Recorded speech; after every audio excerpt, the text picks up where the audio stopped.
New at 11 tonight, it's been more than a year since the tragedy at Sandy Hook Elementary School in Connecticut, but many of those students and the staff are still healing. And now one teacher who survived the shooting in Newtown and also saved her first grade class is on a mission for good. I sat down with her one-on-one while she was in Rhode Island over the weekend to find out how she's teaching young students to care for one another and how she's spreading that message across the country. For 45 minutes, Kaitlin Roig-DeBellis and her 15 students huddled together in a small bathroom the day of December 14th, 2012, while horrifying sounds echoed from the classroom next door and in the hallway, all the while thinking they wouldn't survive. It very well could have been my classroom. I'm sure he came into our room.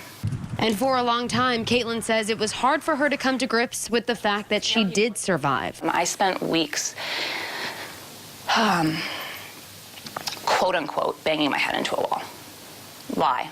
Why did this happen? Why our school? Why those lives? Why? It was maddening. And then she came to a realization. I really had to put my energy into focusing on something that I could answer. And so for myself, there were two really large questions. And one was, how do I make sure that this event does not define my students and I? And how do I make sure that my students get their control back? Because their control was taken from them. The answer to that question came in the form of hundreds of packages and letters sent to Sandy Hook Elementary from all over in the days and weeks following the tragedy. And I said, why did someone do this for us? And immediately they said they wanted to be nice, they wanted to be kind, they wanted to help us. And I said, you're all right. I said, and do you know in life what you're supposed to do when someone does something like this for you? And immediately they said, yes, we're supposed to be nice to someone else, we're supposed to help. And I said, that's right. And that's what we're going to do. Kaitlin started calling other teachers, letting them know her class wanted to help theirs.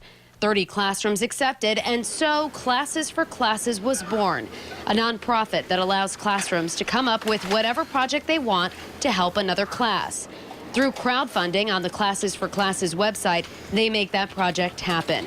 Kaitlin says rather than just talking about kindness and empathy, the students are living it. Classes for Classes has now expanded to 13 states, and Kaitlin's determined to make it grow even further. I don't take one day for granted that I'm here. I am very aware that roles could have been reversed. And if they were, I believe very strongly in heaven. If I were in heaven, I would want someone still here to live their life with a sense of purpose and to try to do the best they can every single day, and that's what I do. Now, Kaitlin is currently on sabbatical, but plans to return to the classroom in the fall. And even though she says she doesn't believe she's a hero, she was in town over the weekend being honored as one and helping to raise money for the Bristol Warren Education Foundation.